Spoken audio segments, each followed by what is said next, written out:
상황은 급하게 돌아갑니다. 대제사장들과 서기관들과 장로들이 예수님을 죽일 기회를 찾습니다. 이틀이 지나면 6월절인데요. 그 안에 금요일 저녁입니다. 그러니까 내일 모레 오후 안으로 예수님을 처형해야지만이 6월절을 잘 보낼 수 있습니다. 그래서 이제 일이 숨가쁘게 진행되고 있는 가운데 오늘 본문에 두 사람이 나오죠. 한 사람은 가룟 유다고 한 사람은 예수님의 향유를 부은 여성입니다. 대조가 되는 사람입니다. 한 여인은 예수님께 향유를 부어 예수님의 장사를 준비했습니다. 주님이 지금까지 만나고 앞으로 만난 사람 가운데 예수님의 마음을 제대로 안 사람은 이 여인밖에 없습니다. 예수님의 마음을 알고 예수님을 사랑해주고 예수님을 위해서 필요한 것을 제공한 여인 사람은 십자가를 질 때까지 이 여인밖에 없습니다. 참 너무 중요한 걸 발견합니다. 예수님이 5,000명을 먹일 때는 주위에 많았습니다.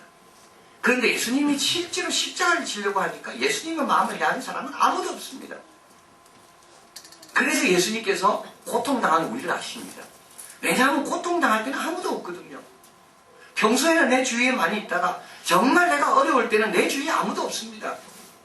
주님은 그걸 경험하셨기 때문에 우리가 고통당하고 외로울 때 주님은 나와 함께 하십니다. 이 여인과 주님밖에 밖에 없습니다. 가룟 유다 12제자 중에 한 명입니다.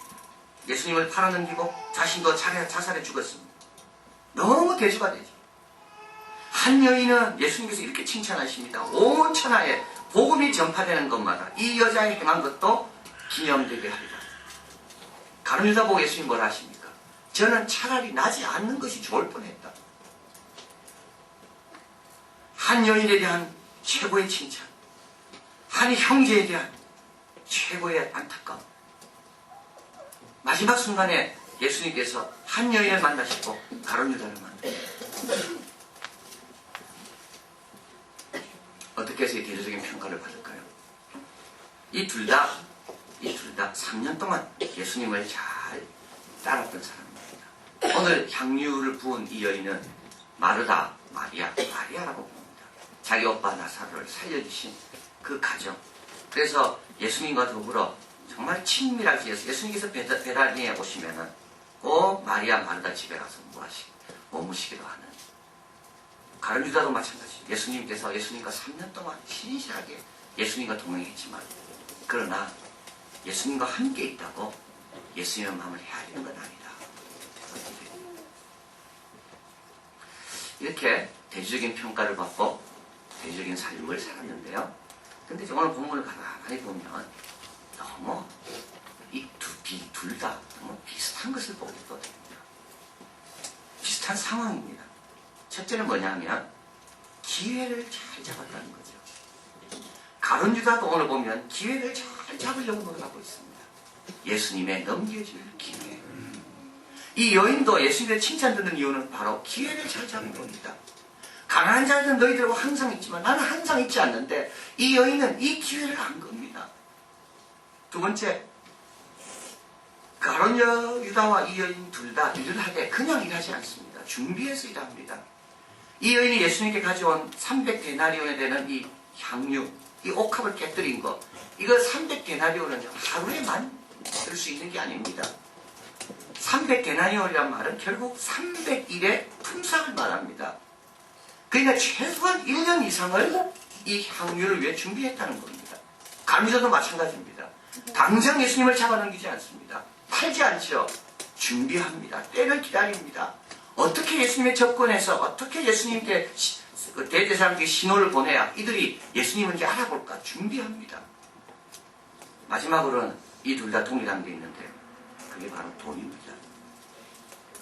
가룟 유다도 예수님을 은 30에 넘겼죠. 이 여인이 예수님께 가져온 것은 은 300데나리온입니다. 똑같은 기회, 똑같이 준비하고 똑같은 돈을 쓰지만 어떤 사람은 예수님으로부터 큰 칭찬을 받고 어떤 사람은 차라리 나지 않는 게 좋겠다. 이런 평가를 받습니다. 여기서 여러분 기억해야 됩니다. 기회가 있다고 다 좋은 기회가 아닙니다. 준비한다고 해서 다 칭찬받는 준비가 아닙니다. 돈이 나에게 있다고 해서 그 돈만 가지고는 절대 선한 일을 할 수가 없습니다. 오늘 우리에게 이것을 이야기하십니다. 기회, 준비, 돈. 이것을 어떻게 쓰냐에 따라서, 어떤 기준에 따라서 쓰냐에 따라 하나님께 칭찬 듣기도 하고 불행한 생을 마칠 수밖에 없다. 그것을 알게 됩니다. 기회. 우리는 이렇게 생각하죠. 기회가 오면 기회를 잡아야겠다. 그런데 오늘 본문을 통하여 기회는 종류가 두 종류를 알게 됩니다. 하나는 어떤 기회냐면 상황으로 나를 이끌어가는 기회입니다. 그때에서 기회를 잡는다는 말은 뭐냐 하면 수동적입니다. 그 상황이 이끄는 대로 이런 상황이기 때문에 내가 이걸 해야 되는구나. 수동적인 상황입니다. 그런데 그 기회는요, 수동적으로 반응할 뿐만 아니라 능동적으로 기회를 만들 수도 있습니다. 예를 들면 남이 나에게 욕을 했습니다. 이때는 뭡니까? 내가 화를 낼 기회죠. 그러나 그 욕을 선으로 바꿀 기회도 있는 겁니다. 기회는 하나만 있지 않습니다. 우리는 생각할 때 이 기회는 이것밖에 할 게 없겠다고 생각하지만 기회는 너무나도 많이 내가 택할 수 있는 것 중에 하나가 기회입니다. 이 여인은 300데나리를 되는 향유옥합을 예수님께 부었습니다. 이 향유라는 건 뭐겠습니까? 결혼을 위해 준비한 겁니다. 예수님을 섬길 기회를 잡기 위해 자기의 결혼의 시기를, 그 기회를 미룬 겁니다. 자기를 위해 쓸 수 있는 그 기회죠. 300데나리 향유를 가지고 있으니까 예수님께 드리기 위해서 자기를 위한 기회를 포기한 겁니다. 가룟 유다는 어떻습니까? 가룟 유다도 기회가 왔습니다. 대제사장들이 예수님을 찾고 있고 예수님을 넘겨줄 자를 찾고 있다는 것을 발견했습니다. 얼마나 좋은 기회입니까, 가룟 유다에게. 그러나 가룟 유다는 그 기회 말고도 다른 기회를 만들 수 있었습니다. 예수님을 보호해줄 기회. 예수님을 위해서 자기가 마지막에 한번 충성스럽게 반응할 기회. 만일이라는 글이 있습니다. 한번 이걸 여러분 들어보시면요. 만일, 기회가 한두 가지가 아닙니다. 만일 내가 모든 것을 잃었고 모두가 너를 비난할 때 내 자신의 머리를 똑바로 쳐둘 수 있다면, 만일 모든 사람이 너를 의심할 때 자신을 믿을 수 있고 그들의 의심까지 너그러이 생각할 수 있다면, 만일 내가 남에게 속임을 받고도 속임으로 갚지 않고 미움을 받아도 같이 미워하지 않고 그리고도 착한 체 하지 않고 지혜로운 양 말하지 않는다면, 만일 인생의 길에서 성공과 실패를 만나더라도 두 가지를 똑같이 받아들일 수 있다면, 내가 말한 진실이 왜곡돼 바보들이 너를 욕하더라도 내 자신은 그것을 참고 들을 수 있다면, 만일 내 생에 바친 사업이 한순간에 무너지더라도 몸을 굽혀 그것을 다시 일으켜 세울 수 있다면, 일이 안 될 때는 좌절할 기회뿐만 아니라요, 다시 일어날 기회입니다. 원수가 내 앞에 있을 때는 그 원수를 받은 대로 반응할 기회뿐만 아니라 원수를 사랑으로 반응할 기회이기도 합니다. 가룟 유다는 예수님을 팔 기회만 생각했습니다. 그러나 그 기회가 왔을 때 다른 기회가 있다는 것을 보지 못했습니다. 동생 아벨을 죽이려는 가인에게 하나님 말씀합니다. 죄의 소원은 내게 있지만 너는 죄를 다스려라. 근데 가인이 아벨과 함께 들러 나가서 아무도 없는 것을 보고 거기서 동생을 죽인 겁니다. 동생을 용서할 기회였는데요. 하나님께 순종할 기회였는데요. 사도 바울은 말씀합니다. 삼가 누구에든지 악으로 악을 갚지 말고 오직 피차 모두 대하든지 모든 사람을 대하든지 항상 선을 쫓으라. 범사에 헤아려 좋은 것을 취하고 악은 모든 모양이라도 버려라. 악을 행할 기회가 왔습니까? 원수가 갚을 기회가 왔습니까? 여러분, 악은 모든 모양이라도 버려야 되고 범사에 좋은 것만 취해야 됩니다. 기회가 왔다고 다 하는 게 아닙니다. 그 기회밖에 있는 게 아닙니다. 주님을 기쁘게 할 기회는 동시에 함께 늘 있는 겁니다. 두 번째 준비죠. 준비를 둘 다 철저히 했습니다. 가룟 유다도 시간이 없기 때문에, 이번에 예수님을 넘기지 않으면 예수님을 넘길 기회가 없기 때문에 가룟 유다 준비 철저히 했습니다. 끝까지 자기를 숨겼습니다. 자기가 예수님을 팔 거를 예수님을 알고 계셨지만 가룟 유다는 예수님의 마지막 만찬까지 참여하면서 숨겼습니다. 준비를 얼마나 철저하게 했는지. 이 여인도 마찬가지죠. 1년은 더 걸렸다고 말씀드렸습니다. 준비했습니다. 시몬의 집에, 문둥이 시몬의 집에 예수님께서 거하신다는 걸 알고 그는 향유옥합을 들고 준비해서 갔습니다. 그런데 한 사람은 예수님을 팔아넘기려고 준비하고요. 한 사람은 예수님을 기쁘시게 하려고 준비합니다. 여러분, 성실은 중립적인 겁니다. 악을 행하는 사람도 성실할 수 있습니다. 선을 행하는 사람도 게으를 수가 있습니다. 성실과 게으름만 가지고 사람을 평가할 수가 없는 겁니다. 무엇을 위해서 왜 성실하는가? 왜 부지런하는가? 주님은 오늘 그것을 말씀합니다. 준비하는 가룟유다. 아무리 열심히 준비하고 꼼꼼히 해도요, 예수님을 팔아넘길 준비를 하는 가룟유다는 결코 의롭다는 걸 거칩니다. 어느 분이 에쿠니 바울이가 쓴 열정과 냉정 사이라는 책에 대해서 말하는 것을 읽었습니다. 사람이 열매 맺으려면 열정만으로 안 되고 냉정만으로 안 되고 사람은 항상 열정과 냉정 사이에서만 열매입니다. 열정은 잘못된 방향으로 나갈 수 있습니다. 열정은 잘못된 방향으로 나갈 수 있습니다. 그래서 항상 냉정이 함께 따라가야 됩니다. 왜 일을 하는가? 누구를 위해 일을 하는가? 누구를 기쁘게 하기 위해서 일을 하는가? 그런데 오늘 본문에서 너무 중요한 걸 하나 말씀하는데요. 그건 뭐냐 하면, 내가 열심히 준비하더라도 이 일이 하나님께, 예수님께 기쁨이 되는지 안 되는지는 주님으로부터만 음성을 드려야 된다. 오늘 본문에 보면 가룟유다가 예수님을 넘겨주려고 대제사장에 갑니다. 대제사장이 너무 기뻐합니다. 잘못된 일도요, 기뻐해주는 사람이 있습니다. 잘못된 일도 격려해주고 인정해주는 사람이 있습니다. 거기에 넘어가면 안 되는 거죠.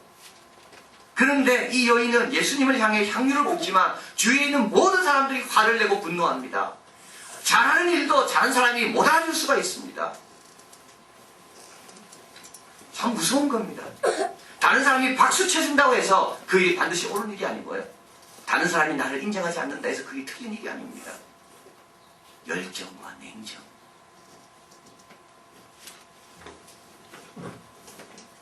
가룟유다는 여기서 넘어지고 여인은 여기서 물러서지 않습니다. 그래서 여러분, 뭘 준비하든지 간에 항상 누구를 위한 준비인가? 누구를 기쁘게 하기 위한 준비인가? 그리고 이 준비 기간에 그것을 점검하는 기간입니다. 마지막으로 돈이죠. 오늘 본문에서 우리에게 주신 돈은 돈입니다. 가룟유다는 돈을 사랑했다고 성경은 나와 있습니다. 그래서 가난한 사람들을 위해 넣어놓은 돈괴를 자기가 가져가려고 했습니다. 이 여인은 어떨까요? 돈 사랑했을까요? 안 했을까요? 제자들은요, 다 동일합니다. 이 여인도 돈이 압니다. 돈이 뭔지. 그래서 이 여인은 열심히 모아서 좋은 향유를 사놓은 겁니다. 비싼 돈을 지불해야지 좋은 향유를 산다는 걸 이 여인이 압니다. 가룟유다도 돈을 사랑할 뿐만 아니라 돈을 압니다. 제 아들 모두 분노했다 하는데요. 근데 왜 분노했겠습니까? 돈을 알았기 때문에 그렇습니다. 돈을 낭비한다 그랬습니다. 돈을 모르는 사람이 세상에 누가 있겠어요? 그런데 이 여인과 다른 사람들과 다른 점이 하나 있습니다. 이 여인은 예수님이 누군지를 알은 겁니다. 돈만 뭔지를 안 게 아니라 많은 사람들은 돈은 잘 알면서 예수님은 잘 모릅니다. 이 여인은 예수님이 자기 오빠를 살려준 걸 압니다. 이 여인은 예수님이 우리의 죄를 위하여 십자가 지러 가는 걸 압니다. 이 여인은 예수님께서 모든 것을 주관하신다는 걸 압니다. 그래서 가룟유다는 예수님을 얼마에 팔았습니까? 너무 몰랐기 때문에 은 30을 팔은 겁니다. 돈을 모를 수가 있겠어요? 돈의 힘을 우리가 모르는 사람이 어디 있습니까? 부자들은요, 돈 잘 압니다. 가난한 사람들은 돈 더 잘 압니다. 왜냐하면 돈이 없어서 너무 서름을 많이 당했기 때문에. 돈의 힘을 부자만 아는 게 아니고요, 돈 없는 사람도 압니다. 그러나 그 힘보다 하나님의 사랑, 하나님의 능력, 하나님의 은혜를 알아야 되는데 여기에 균형이 깨지는 겁니다. 저번에 한번 말씀드린 것 같은데요. 미국의 공황 시절이었습니다. 극장 주인이 극장이 너무 안 되는 겁니다. 그래서 이렇게 써붙였습니다. 입장료 무료. 그래서 많은 사람들이 무료하던 차에 그 극장 가서 영화를 다 봤습니다. 영화를 다 보고 나오는데 건장한 남자들이 서서 돈을 내라는 겁니다. 그래서 영화를 본 사람들이 아니 입장료 무료라고 안 돼 있었냐. 그러니까 그 건장한 사람들이 퇴장료는 있다고. 후불제라는 거죠. 여러분 후불제입니다. 우리가 어떻게 산 걸 가지고 주님께서 나중에 물으실 겁니다. 근데 우리는 이곳에서 다 받으려고 이곳에서 누리려고 돈도 후불제입니다. 돈을 잘못 사용하면요 그 대가를 톡톡히 치릅니다. 들어올 때는 쉽게 돈이 우리를 환영하는 것 같아도 돈을 내 마음대로 쓰고 내가 돈의 노예가 되기 시작하면 나중에 돈 때문에 지불해야 될 대가가 너무 많은 겁니다. 디모데 전서 6장 17절 주님은 이 구절에서 이렇게 말합니다. 정함 없는 재물에 소망을 두지 말라. 정함이 없는 재물. 재물은 그렇게 안정적인 게 아닙니다. 재물은 필요하지만 재물이 절대적인 건 아닙니다. 그리고 이렇게 말합니다. 모든 것을 구해 주사 누리게 하시는 하나님께 소망을 두라. 예수님께서 우리에게 말씀하시죠. 두 주인을 섬길 수가 없다. 두 주인을 섬길 수가 없어요. 근데 우리는 한 주인은 너무 잘 알고 있고 한 주인에 대해서는 너무 모르고 있습니다. 하나를 중히 여기면 하나를 경히 여길 수밖에 없고 하나를 경히 여기면 하나를 중히 여길 수밖에 없는데 우리는 너무 돈에 대해서는 생각 많이 하면서 예수님에 대한 생각은 많이 하지 않습니다. 오늘 본문에 이 여인은 힘을 다했다고 말했습니다. 힘을 다해 주님을 섬겼습니다. 여러분 주신 이 기회를 선한 하나님을 기뻐하는 기회로 만들기 위해 힘을 다해야 됩니다. 하나님이 주신 이 준비해야 될 모든 것들을 냉철하게 점검해보며 힘을 다해 점검하고 주님이 기뻐하는 이의 준비가 될 수 있도록 노력해야 됩니다. 돈을 다스리는데 그냥 아닙니다. 힘을 다해야 됩니다. 주님을 아는데 힘을 다해야 됩니다. 오늘 하루 지내실 동안에 기회와 돈과 준비를 기억하시고 힘을 다해 주님을 위해 준비하자. 힘을 다해 주님을 위해 사용하자. 힘을 다해 주님을 위해 기회를 만들자. 그럴 때 우리도 주님의 칭찬받는 귀한 삶이 될 줄 믿습니다.